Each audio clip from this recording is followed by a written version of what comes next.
Caitlin Clark went off for a near triple-double. Monique Billings dropped 15 points in a bounce-back game, and the Indiana Fever had a 12-point lead with under 4 minutes left in the third quarter against the stacked New York Liberty. They should have won this game. They controlled it for 3 quarters straight. But then the whistles started, and what unfolded in that fourth quarter wasn't just a collapse. It was 40 free throws for New York against 15 for Indiana. Caitlin Clark in foul trouble on calls that had the whole arena shaking their heads, and a Fever team that fought every single minute getting robbed of a win. Drop a comment below. Is the WNBA's officiating genuinely inconsistent when Caitlin Clark's involved? Or was June 6th just one bad night? And then Caitlin Clark's in foul trouble. Why? Because you'll see in the film every single possession, Breanna Stewart touched the ball, she went to the free throw line. The New York Liberty shot 40 free throws compared to Indiana Fever's 15. Every single possession they were at the line. How do you shoot 40 freaking free throws in a game? 2 days before the Liberty game, Indiana faced Atlanta and beat the Dream 83-71. And it wasn't close in the way the score suggests. The Fever's defense locked Atlanta down in the first half specifically, and Clark ran the offense the way you want her to run it, finding cutters, pushing pace, keeping everyone involved. Aaliyah Boston owned the paint. Kelsey Mitchell led scoring with 25 points. That core group of Mitchell, Clark, and Boston accounted for nearly 2/3 of Indiana's points. And when those three are clicking together at the same time, the Fever don't just win, they control games. So going into June 6th, the confidence in that locker room was real. And the matchup looked genuinely favorable on paper because the Liberty came in without Sabrina Ionescu, who sat out with back soreness. Ionescu had barely played all season at that point, and her absence opened the door for Indiana in a way that doesn't happen often against a New York roster that full of talent. The Fever came in at 5 wins and 4 losses on the season. Not a world-beater record, but a team that clearly knew how to win when they played their game. That was one of our main goals coming into the season is we want to share the ball and, give up the good shot, get a great shot, and, get the open shot for your teammate, whatever way that is. So I think that's been our first one, and then you can see that reflected in, some people's shooting percentages. And, I feel like we also haven't, quite found exactly what we want on offense yet. I feel like we're still kind of a work in progress, and at the same time, we've played some really great games, but we haven't put it all together and for 4 quarters. So I think that's the exciting part. We have so many weapons and so many different things that we can do. And now, nobody was pretending the Liberty were helpless without Ionescu. Breanna Stewart and Jonquel Jones don't need help to make your night miserable, and Sato Sabali gives New York length and athleticism that you can't just scheme away. Analysts going into this game pointed out that Indiana needed to push tempo and run the floor, because if the Fever let it slow down into a half-court grind, New York's size advantage would take over and Boston and Billings would be working twice as hard for half the production. Monique Billings came into this game ready. You could see it in warm-ups, and it mattered because the Liberty front court is long and physical, and Boston can't single-handedly carry the interior against a team built like that. When Billings is right, she cuts hard, she finishes through contact, and she gives Indiana a second option inside that forces defenses to make a real choice instead of just collapsing on Boston every time Clark drives or kicks. I think for our group is, we're 5-4 right now, and we've only played 9 games, and we can still improve in a lot of ways. And the 3 of the 4 games that we lost was by 2, and by 3. So really, we're right there, and it's just continuing to clean up some stuff and get better in a lot of areas, and just our connectedness and continuing to find ways to make each other better. But I think that's kind of just my message is the sky's not falling, even though sometimes it feels that way. And the question everyone kept asking before tip-off was whether Clark could carry her shooting rhythm from the Atlanta game into this one, because the Liberty defend differently than the Dream and generate more resistance on perimeter actions. What nobody actually anticipated was how thoroughly Indiana would answer that question for 3 full quarters, building a 12-point lead and playing with genuine discipline on both ends of the floor against one of the best rosters in the WNBA. The Fever weren't sneaking up on anybody. They were outplaying a Liberty team that still had 2 former MVPs on the floor, and they were doing it with the kind of focus that makes you think this 2026 group is finally for real. Then the 4th quarter arrived, and so did the referees. Caitlin Clark gets absolutely elbowed in the face. They review it. Caitlin Clark gets so many technicals and flagrants called on her, but they just call it a common foul. And then here we go, Breanna Stewart gets fouled again, and that'll be a continuing theme for the rest of the night. And this 40 free throws for New York, 15 for Indiana. In a game the Fever led by 12 points. No amount of spin makes that number look like basketball, and it wasn't spread evenly across the Liberty roster either. Breanna Stewart alone attempted 21 free throws, which is 6 more than every single Fever player combined. Stewart finished with 30 points, and 18 of them came from the stripe, not from post moves or jumpers, but from walking to the free throw line over and over while Indiana watched their lead disappear. Watch the film on those calls, and you'll see the same thing repeatedly. Stewart initiating contact into a defender who'd already planted her feet, and the whistle going her way every single time. That's the kind of call that goes one way for certain players in this league and a completely different way for everyone else.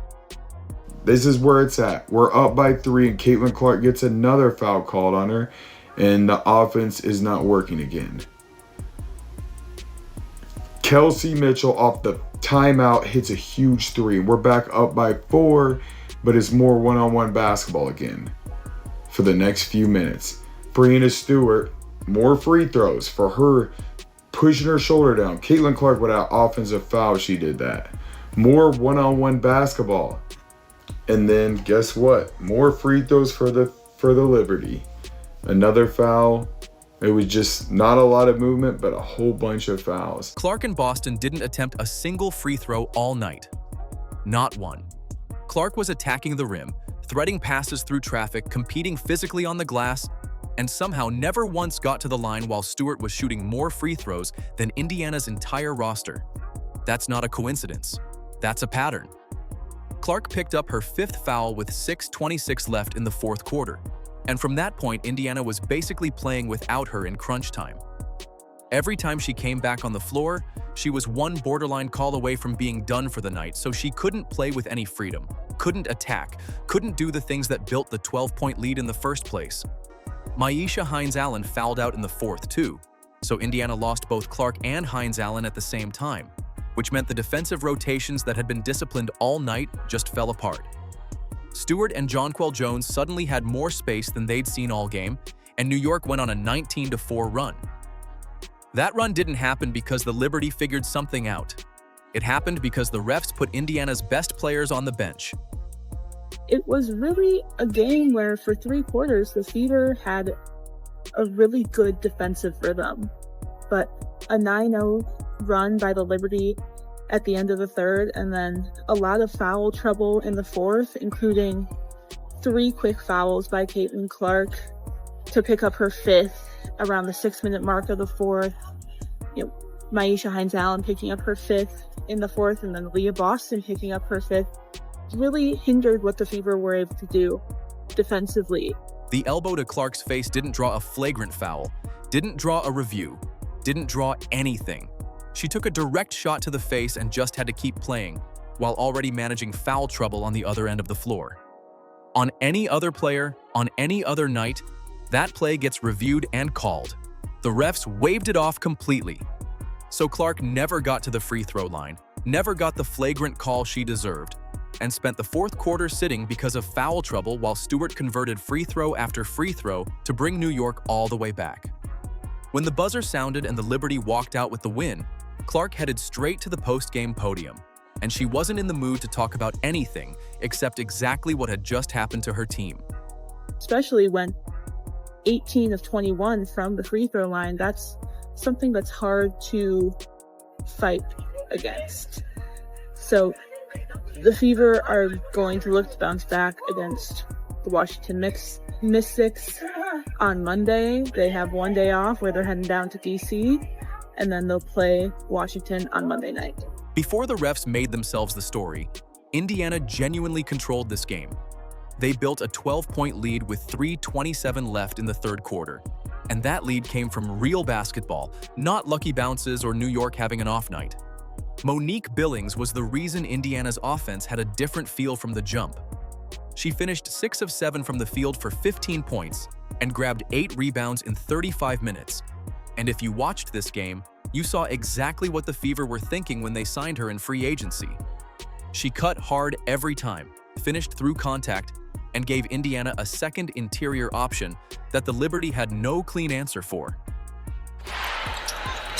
Cunningham flares the pass, gets it back. Cunningham whips it to the corner. Look at the leather slide for the Fever, and the three is good for Billings. What he has learned as a coach over the years, and the team is really starting to mold together, especially on offense. Hahn down low, the hook shot bothered by Billings. Excellent one-on-one defense. Indiana will absolutely take that. Clark gets the screen from Boston, weaving through traffic, dumps it off to Mitchell. Clark again has to try and beat the shot clock. Billings, what a cut! Oh, Clark with the vision! Stephanie White even said after the game that Billings seemed to be in a flow, that her activity level and cutting were exactly what Indiana needed from her in this new role. And when Billings is right, Boston doesn't have to carry the entire paint alone. Clark gets the screen from Boston, weaving through traffic, dumps it off to Mitchell. Clark again has to try and beat the shot clock.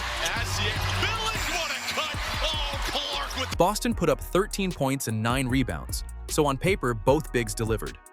But Boston missed several layups in the second half, including some that came directly off Clark passes, and those misses kept Indiana from pulling even further ahead at moments when New York was vulnerable and scrambling to find answers defensively.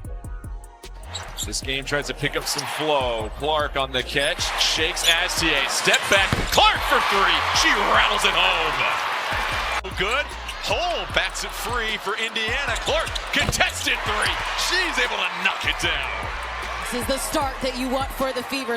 Clark's final line read 10 points, 9 assists, and 7 rebounds on 4 of 14 shooting, which sounds like a rough night until you realize she nearly put up a triple-double while barely making a shot.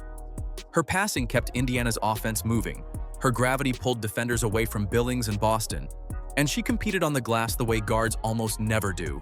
She processed every possession correctly, even when her own shots weren't falling. Kelsey Mitchell, though, was a real problem. She finished 7 of 21 from the field with only 2 assists, and the pattern all night was the same: head down, one-on-one, pull up or drive regardless of what the defense gave Indiana elsewhere. Clark would draw 2 defenders, create an open look on the weak side, and the ball just wouldn't get there because Mitchell already committed to her isolation. Analysts watching the game described it straight up as the Kelsey Mitchell show by the 4th quarter, and that's not a compliment. Stephanie White's offensive system made it worse.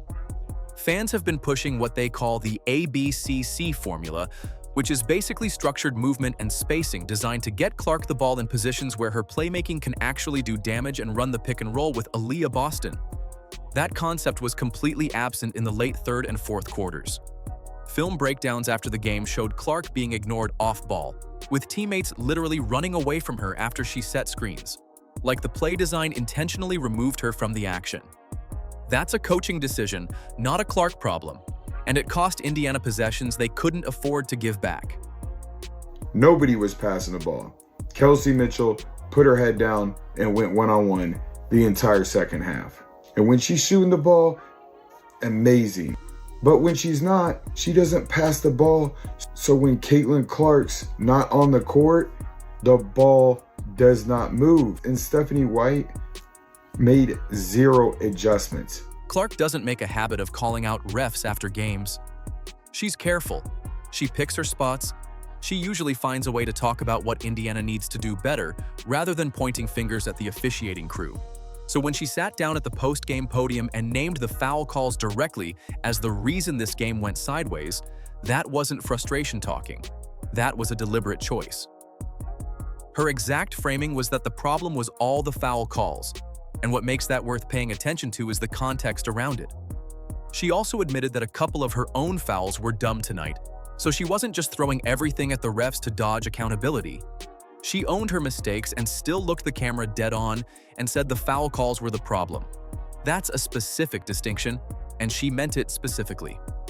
Honestly, we guarded Stewie pretty well, and we guarded them pretty well from the 3-point line. It's just, when you give somebody 21 free throws, it makes things really difficult. And, I think the end of the 3rd maybe played a little bit into the 4th as well. We got flustered a little bit by their zone.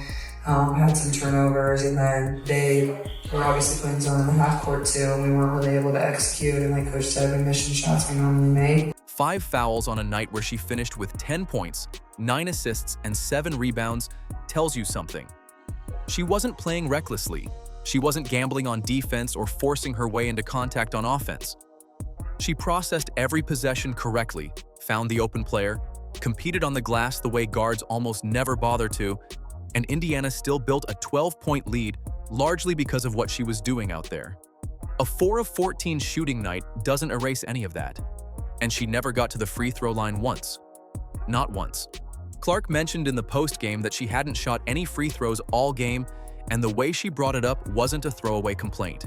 It connected directly to the 40-15 gap that defined the fourth quarter, because while Stewart converted free throw after free throw to drag New York back into the game, Clark sat on the bench in foul trouble, unable to play freely even when she was on the floor. That's the part that can't be explained away by saying she fouled out on her own mistakes. 2 of her fouls, she admitted, were dumb. The other 3 are worth looking at. And the elbow to her face with no flagrant call, no review, nothing at all from the officiating crew, that's completely outside her control. She absorbed a hit that would have drawn a call on almost any other night and just had to keep playing. Better job getting to the free throw line. Like, those are easy 3 points, and I haven't shot many free throws this year, and just finding ways to make the refs call the same foul in return on the other. What Clark put on record in that post-game matters because Fever fans have watched this play out before. The whistle works differently when Indiana's involved, and it's not a new conversation. She's not someone who cries foul after every loss, so when she identifies the foul calls as the core problem in a game, Indiana led by 12 points, it lands differently than a generic complaint. She watched her team outplay the Liberty for 3 quarters straight, and she knows exactly what pulled that lead apart, and it wasn't Breanna Stewart figuring something out. The tape from the first 3 quarters of this game is genuinely useful for Indiana, because it shows exactly what this team looks like when it's playing real basketball, and the refs aren't inserting themselves into every possession. That version of the Fever can beat anybody in this league, and June 6th proved it against one of the best rosters the WNBA has right now. Billings going for 15 points and 8 rebounds isn't a one-night thing. It's what happens when you put a physical, active big next to Boston and let Clark find them both in the flow of the offense instead of forcing everything through isolation. When Billings cuts and finishes and Boston controls the glass, Indiana's front court becomes a real problem for every team they face. And Clark's passing makes both of them better because defenses can't just pick one to stop. The fixes Stephanie White needs to make aren't complicated. Get Clark more on-ball action in the fourth quarter. Run movement-based offense instead of letting Mitchell create off the dribble every time the shot clock ticks down. Clark's playmaking will generate cleaner looks than isolation ball ever will. And the film from the first 3 quarters of this game proves exactly that, because Indiana's best possessions all had Clark touching the ball in space with teammates actually moving around her. Mitchell isn't the problem by herself. She's a legitimate scorer and Indiana needs her. But she needs to play within the offense instead of treating every possession like a one-on-one audition, and that's on White as much as it's on Mitchell, because the system has to make ball movement the default. When the offense defaults to Mitchell going one-on-one, Clark becomes a spectator, and a Caitlin Clark standing still watching someone else. Jack up a tough 2 is the least efficient thing Indiana can do with the ball. On the foul trouble side, Clark owned the dumb fouls she picked up, and those are fixable with discipline. The phantom calls and the missed flagrant foul aren't fixable from Indiana's end. Those belong to the league, and the league needs to answer for them. Clark put up a near triple-double while shooting 4 of 14 from the field and fighting off 5 fouls all night. That's her floor. When her shot actually falls, this offense gets genuinely scary, and she's on pace for an MVP caliber season even after a night like this one. The 2026 Fever already answered the question of whether they're good enough to compete with the Liberty. They answered it for 3 full quarters on the road, against a team with 2 former MVPs. The path to a championship run isn't blocked by talent. It's blocked by Mitchell forcing shots Clark already created better options for, and by officiating that handed New York 40 free throw attempts while Clark never once visited the stripe. Indiana outplayed the Liberty for 3 quarters, built a 12-point lead, and walked out of that building with a loss because New York shot 40 free throws while the Fever shot 15. Clark nearly posted a triple-double. Billings earned every dollar of her free agency contract. Boston competed all night, and none of it was enough once the refs put Clark in foul trouble and handed Stewart 21 free throw attempts by herself. Drop a comment below. Is the WNBA's officiating genuinely inconsistent when Caitlin Clark's involved? Or was June 6th just one bad night? Like, subscribe, and turn on all notifications so you don't miss out on all things basketball. Click the video on the screen, and we will see you in the next one.